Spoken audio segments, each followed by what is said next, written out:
Hey, what's going on, friends and fam? It's John, and it's time for the JMART CAST for September 19th, 2022. What's going on? How are ya? Man, it's been a good week. Hope you've had a good one as well. I'll start off by telling you of a story of what I did yesterday. I went and visited a farm just outside of Toronto, about an hour and a half, close to Listowel, if anyone knows where that is. North of Kitchener, I suppose, is another way of describing it. But anyway, this farm is called Echo Valley Ranch, and they're a very unique farm in the fact that they offer unpasteurized milk. So yeah, I heard about this place through Facebook.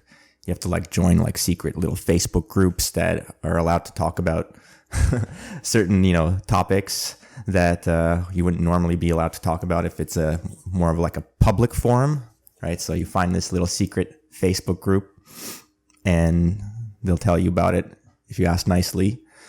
And then the farm itself, it can only operate by having a membership, because basically what you're doing is you're creating this thing called a herd share, where you're all on paper, theoretically, owners together of some of the capital on the farm, specifically the cows in this case, because the whole thing is about milk, pasteurizing it versus not, right? So basically in Canada, it is illegal to sell unpasteurized milk. And so as a way to get around that, what you have to do is you have to declare that, well, okay, they're not selling me the milk. All they're doing is working for me because I'm part owner of this cow. And so they're working with me, for me, to take care of the cow and milk it. And then as owner of the cow, I'm also owner of the milk that he milks. So I just get it. So this is what you got to do. And this was actually something that was the only way that people in Ontario could get their hands on unpasteurized milk. And then apparently there was it got overturned. This whole thing got overturned.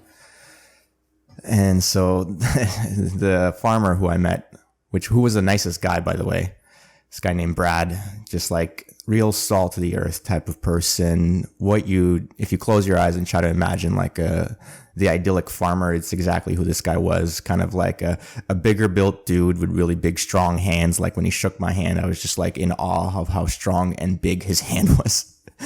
And, he's wearing the classic farmer jeans with a button shirt and a cowboy hat. And he spoke very calmly and expressed and communicated everything so clearly and beautifully. It was really nice to meet him. Where was I going with this? Hold on. Right. I was talking about how the herd share program got overturned.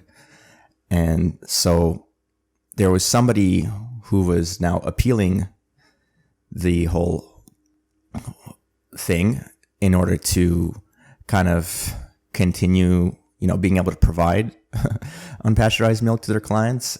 And then also because once it's in an appeal process, then the whole thing becomes this waiting game until the court ruling happens. And then up until then, everything's kind of in a gray area. So basically nothing really happens. The status quo remains. And so just as this guy had really invested a lot of, capital money into starting this,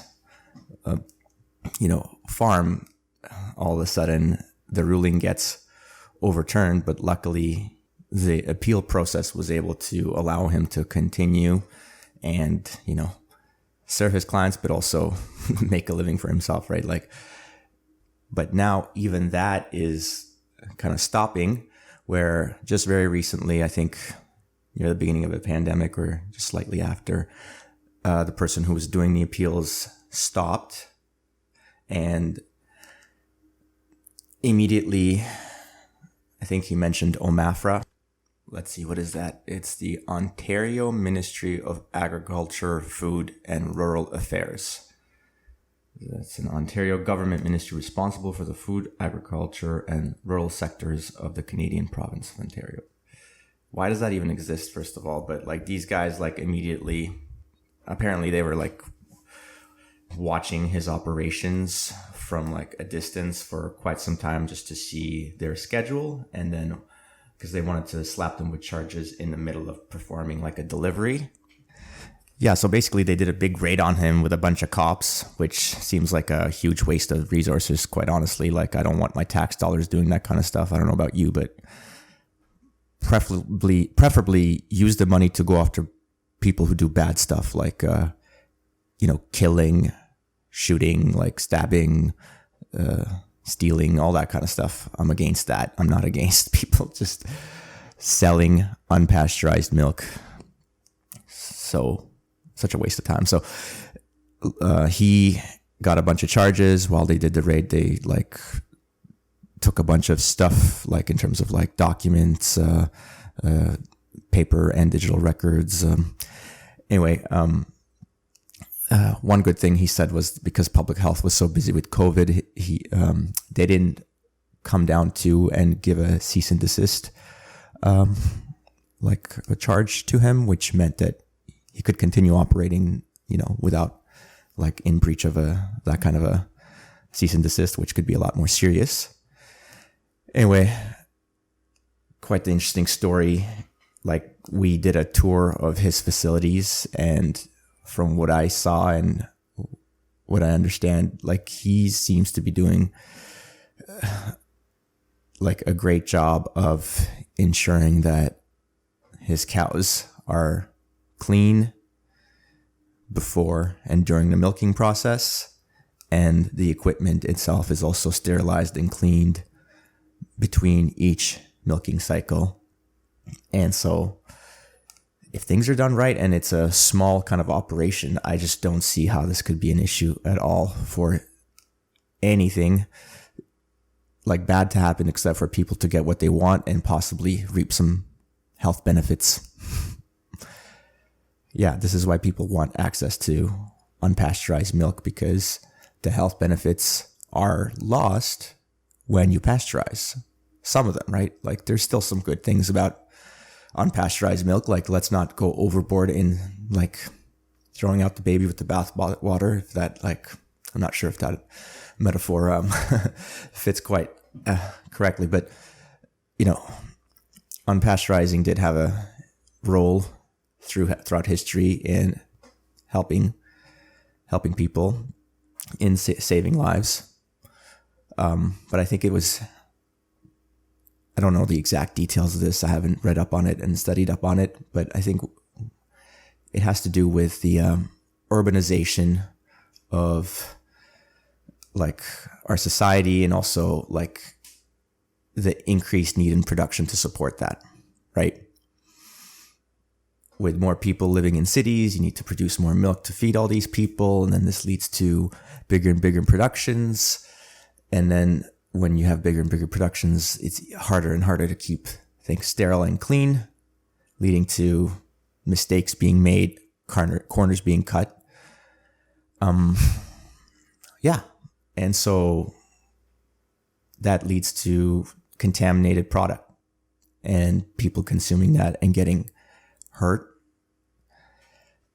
And then, of course, the road to hell is paved with good intentions.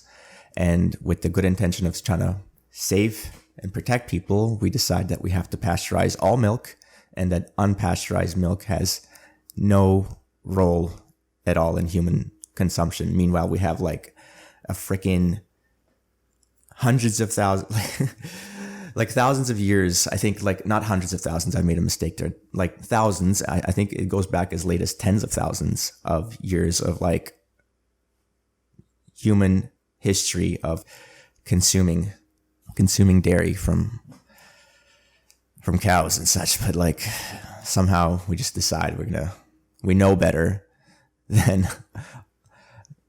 our human evolutionary history. Yeah, I don't know. It's just insane to me that we just decide just across the board, we can't have this. And there's like, it's much easier to do that than to simply like have higher standards, right? Like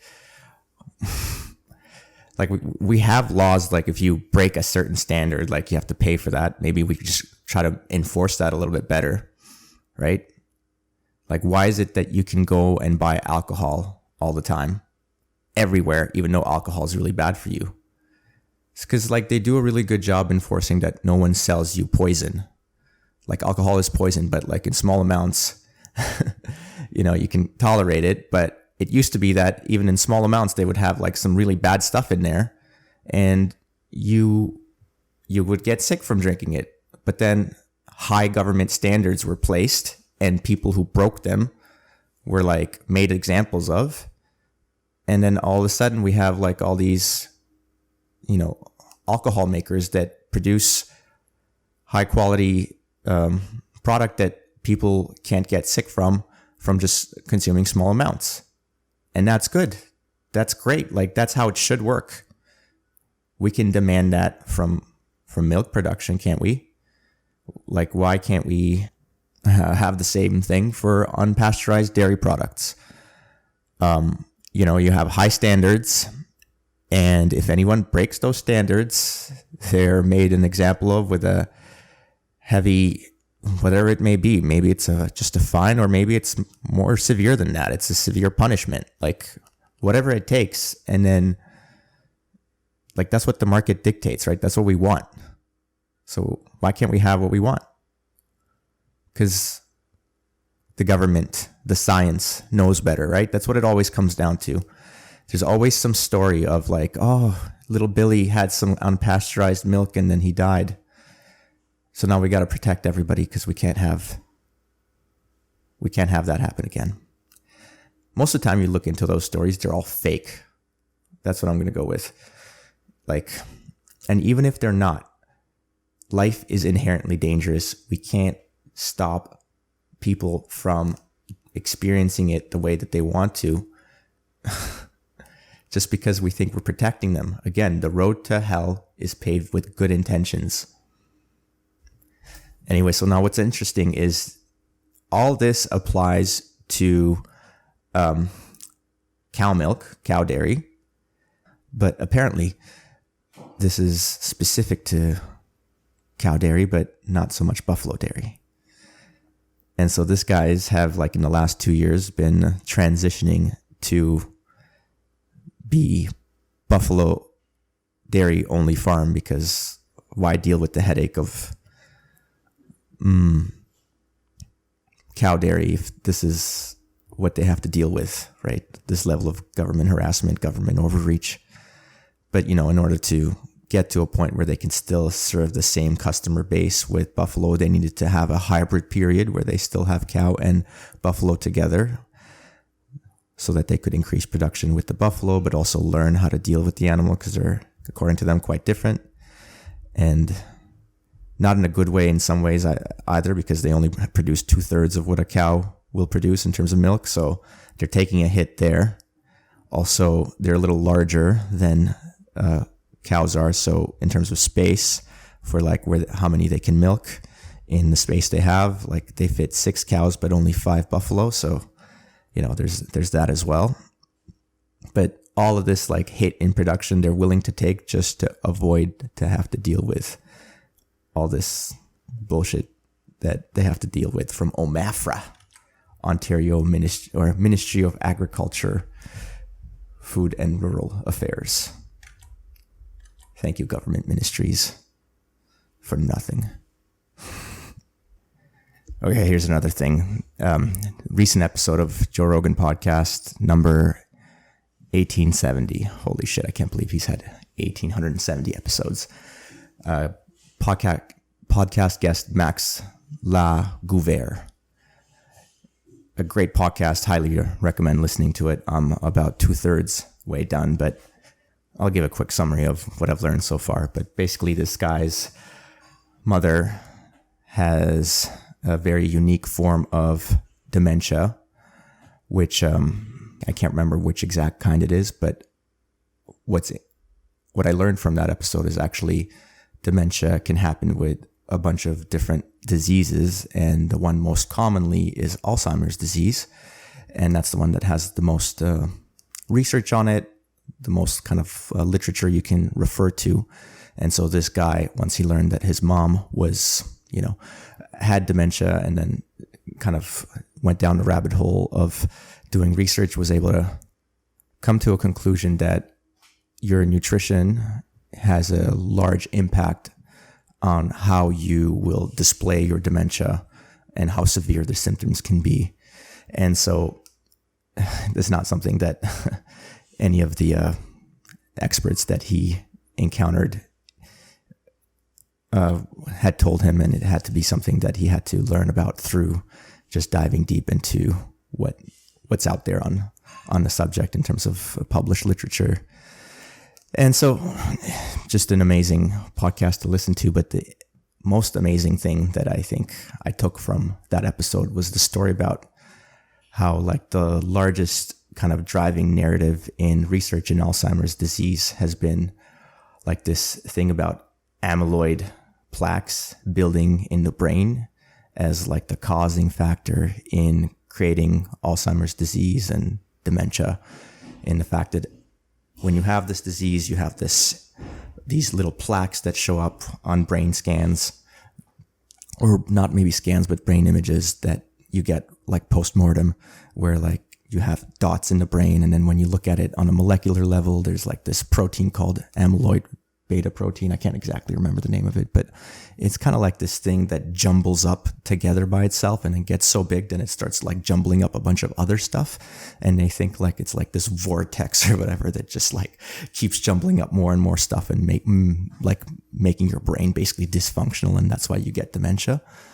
And so it's been this story that they're telling us to why this is why people get dementia. You get this amyloid beta plaques and then you get dementia. But what's interesting is it's like there's this correlation, right? That people who have dementia or Alzheimer's disease have these amyloid plaques in the brain. But then it's never actually been shown that those things are actually what's causing dementia, and that if you like remove them, that you actually see an improvement in any of like the brain function itself, and like things that you could say, okay, the quality of life has improved because there's some sort of symptom relief from the dementia. But that's never actually been shown.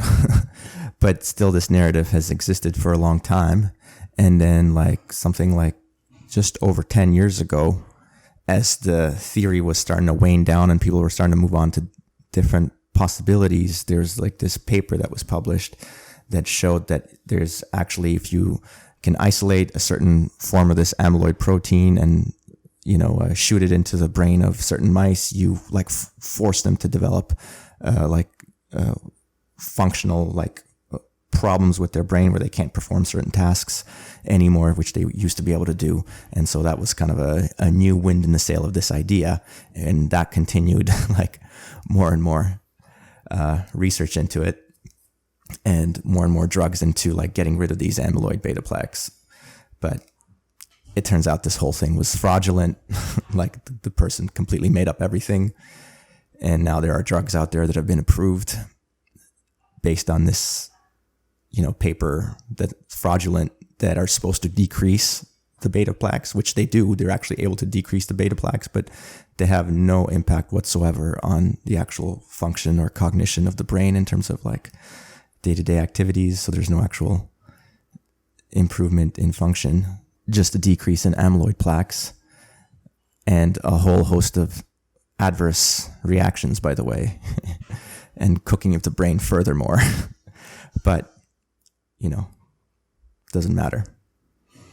And it kind of just reminded me of the exact same thing that I've been harping on for the last little while, which is cholesterol and saturated fat, right? This whole thing about how cholesterol is bad for you. And we know that saturated fat raises your cholesterol. So we must decrease saturated fat consumption to lower cholesterol back down in order to save your heart. Same thing, right? Like you get a bunch of these amyloid plaques in your brain and you get Alzheimer's. So we have to get rid of the amyloid plaques, and you won't have Alzheimer's anymore. Like, such simplistic first order thinking. But this is what gets passed for the science. Let's see, what else did I want to go talk about? Oh yeah, the Trudeau has to go, or Trudeau must go hashtag on Twitter. That's been like going crazy. That's been fun to see. I felt like for a while there I was the only person that didn't like Trudeau. Turns out there's lots of people, not just me. So that's been great. And my favorite, one of the tweets that I read was from Daniel Bulford, who was an RCMP officer. I don't know if he's still one, but he was an RCMP officer who was on the personal protection detail for Trudeau. And like, from the mandates and passports and everything, he basically quit his position. And he had one of those tweets. His was 40 years old, husband and father to courageous wife and kids. I helped protect JT in Canada and abroad. I couldn't be silent about the harms of injections, denial of early treatment, and intimidation, censorship of medical science experts. Hashtag Trudeau has got to go. Yeah. There's so many of these, like getting, tens of thousands of likes and thousands of retweets. So it's good to see. And then, of course, there's like people pretending that it's just bots doing this when it's clearly not. But, you just have to distort reality just a little bit. And that's how the world works now. As long as just a little bit of distortion, no one really knows what the truth is. And they can just go on with their lives, assuming their previous biases and not ever looking beyond their, thoughts, ideas, and beliefs. All right, Bitcoin update for the week. Let's go to bitbo.io. One Bitcoin is trading for $19,846 US. $1 will buy you 5,039 Satoshis. Satoshis are the smallest subunit that Bitcoin can break down into. Bitcoin can be subdivided 100 million times. So one Satoshi is 100 millionth of a Bitcoin. And just a reminder that you can buy Bitcoin if you're in Canada using Shakepay. They're a great exchange that doesn't take too much fees, and they have a very easy to use interface in order to figure out what to do. Highly recommend them. I have an affiliate link down below in the description of the podcast, so check it out. If you purchase $100 worth of Bitcoin, I think you get $30 of dollars in rewards. So if that interests you, you can sign up through the link. I'm not going to go too deep today into Bitcoin at all. I'm just going to say that I'm going through this book right now called The Fiat Standard, written by Saifedean Ammous, who is the author of another book called The Bitcoin Standard. This is The Fiat Standard, his follow-up book, which is excellent. Just want to recommend it. And I think I'm going to just try to find some passages that are really good and interesting to read through for the podcast next week. So a little bit of a tease there for what's coming up, but not too much else to say this week. So thank you very much for listening, and take it easy. Have a good week. As always, stay active, be grateful. J-Mart out.